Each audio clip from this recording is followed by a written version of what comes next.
కేరళలో ఒక వైరస్ అనేది వచ్చిందంట. మరి ఆ వైరస్ రాకుండా ఉండాలంటే మనం ఏ జాగ్రత్తలు తీసుకోవాలో ఇప్పుడు మనం తెలుసుకుందాం. ఆ వైరస్ పేరు బ్రెయిన్ ఈటింగ్ ఎమీబియా అనే వైరస్. బ్రెయిన్ ఈటింగ్ ఎమీబియా అనే వైరస్ కేరళలో ఉధృతంగా చాలా ఎక్కువగా ఉందంట.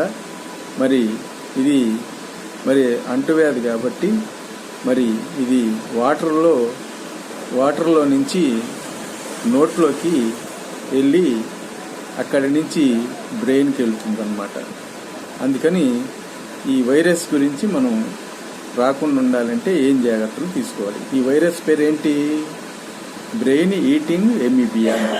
ఇది ఎక్కువగా నదుల్లోనూ స్విమ్మింగ్ పూల్లోనూ మరి శుభ్రం లేని చోట శుభ్రం లేని వాటర్లో ఇది ఎక్కువగా ఉంటుంది.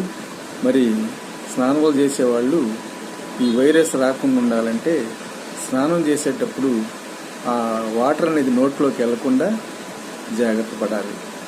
ఇది నోసు నుంచి వెళ్తుంది కాబట్టి స్నానం చేసేటప్పుడు వాటర్ అనేది నోట్లోకి వెళ్లకుండా చూసుకోవాలి.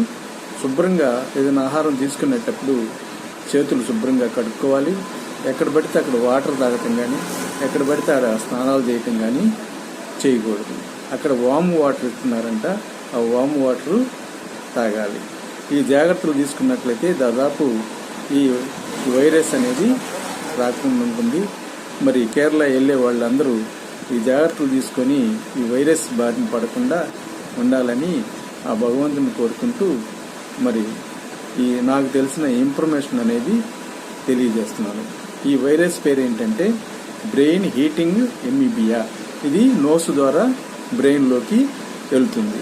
మరి ఒకరికి వస్తే ఒకరికి వచ్చే అవకాశం ఉంది. ఇది ఎక్కువగా నదుల్లోనూ స్విమ్మింగ్ పూల్లోనూ సరస్సుల్లోనూ మరి శుభ్రం లేని చోట శుభ్రం లేని వాటర్ తాగడం వల్ల శుభ్రం లేని ఆహారం తినడం వల్ల ఇది ఎక్కువ వస్తుందని కొంతమంది డాక్టర్లు చెబుతున్నారు.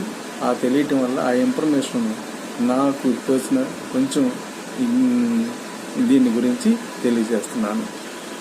ఏదైనా తప్పులు ఉంటే క్షమించాలి. Thank you. Please subscribe and like. Thank you.